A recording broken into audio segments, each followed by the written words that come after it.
நான் அவ்வளோ பெரிய ஆள் இல்லை. சாப்பாடு நார்மல் சாப்பாடு தான் வந்திருக்கு இன்னைக்கு. இன்னைக்கு என்ன சாப்பாடு வந்திருக்குன்னு பார்க்கலாமா? சுட சுட சாதம் வந்திருக்கு. அப்புறம் பார்த்தேன்னா மூடிதான் டைட்டா இருக்கு.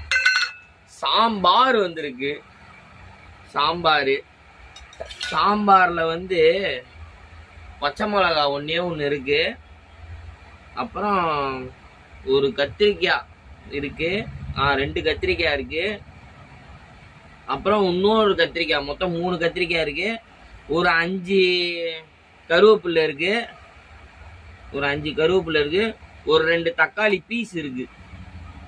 இதுதான் இன்னைக்கு சாம்பார், ஸ்பெஷல் சாம்பார். அந்த ஸ்பெஷல் சாம்பாருக்கு அப்பளம், மொறுமொறு அப்பளம். இதுதான் இன்னைக்கு ஸ்பெஷல்.